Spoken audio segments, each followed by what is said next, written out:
whatever you do, whether it's theater or anything else, it should be driven by a foundation of passion.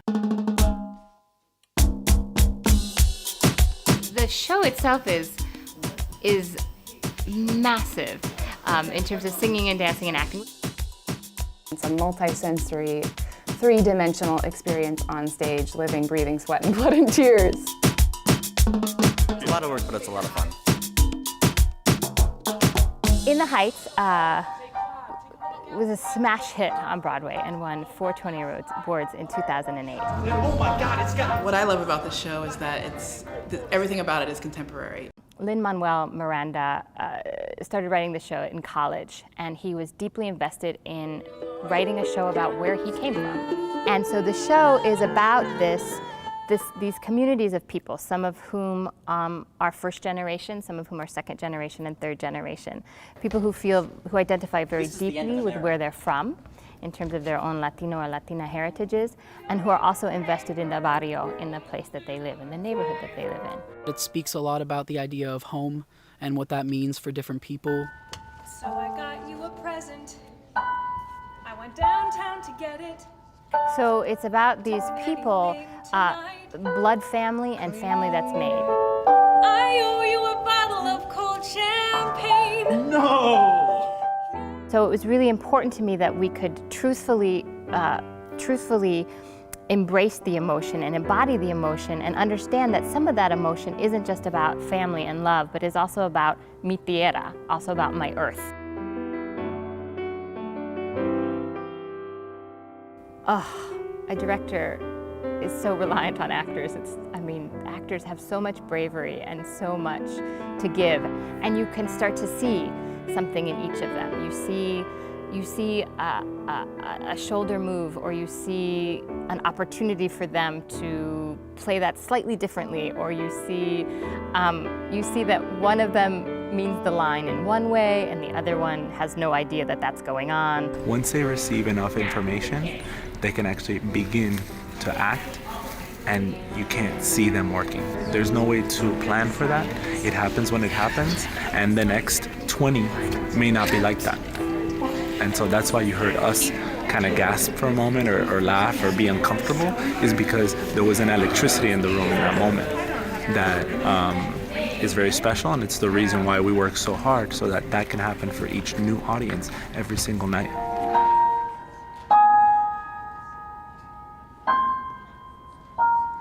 I'm just too late.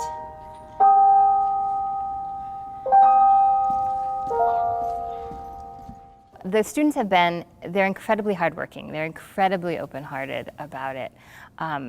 They're incredibly game for all manner of challenges, including our stage manager speaking Spanish most of the time. I'm simulating a bilingual rehearsal process, so I'm speaking in both Spanish and English throughout the entire process from beginning to end.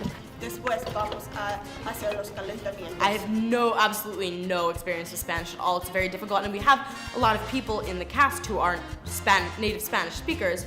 So it's nice because they're really great references, and we can ask them whenever we have questions or if we need help pronouncing something.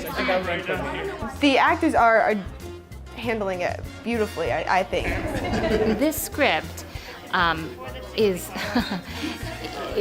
is not only traditional musical theater extravaganza of ballads and so forth, but also salsa, merengue, hip hop, and Latin jazz.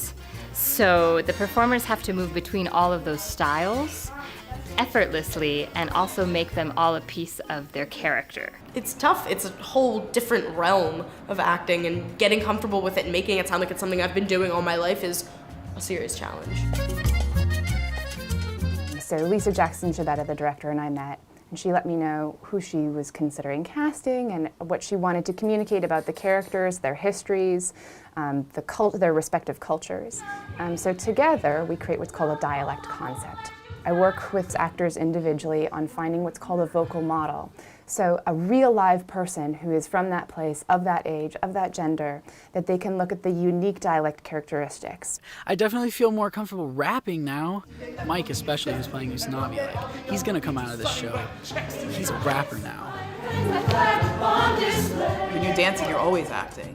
And I feel like as an actor, you're always thinking about where your body's going. So if you can manage to keep those things connected, then you're good as gold. It's so passionate, this kind of music. And to be able to just feel that throughout your whole body is something that helps with characterization. It helps with, movement, physicality, everything that needs to be brought to the stage in a show like this, and it's exciting stuff. I know that they'll come away with a huge sense of accomplishment and a sense of pushing past what they thought were their boundaries. Ideally, what we're looking for is a suspension of disbelief, meaning that for 2 hours and 15 minutes that the audience is completely engaged with the world of the play, believing that that could happen for those people, and to be moved by their experiences and the story they're telling. I want them to see just how strong and committed our artists are at Pitt.